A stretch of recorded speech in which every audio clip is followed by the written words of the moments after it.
Hello, gusto ko lang i-share sa inyo yung naging kalagayan ko o buhay ko rito sa Malta.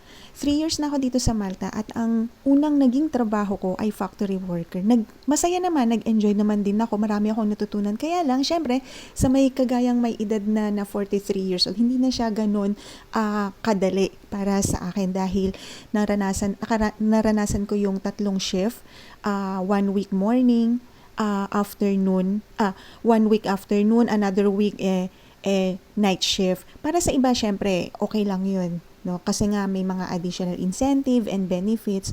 Kaya lang sa kagaya ko nga, nag-struggle talaga ako dahil dun sa tulog. Pero, kagaya ng sinabi ko, naging yung journey ko doon, naging masaya rin naman at productive. Hindi ko rin naman inaasahan na nakakakota ako.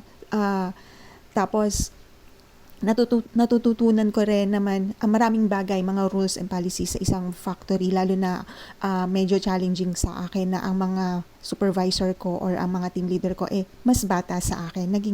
Nag-enroll din ako sa mga online class. So para sa ating tatandaan ng edukasyon ang kayamanan na hindi mananahaw ni numan.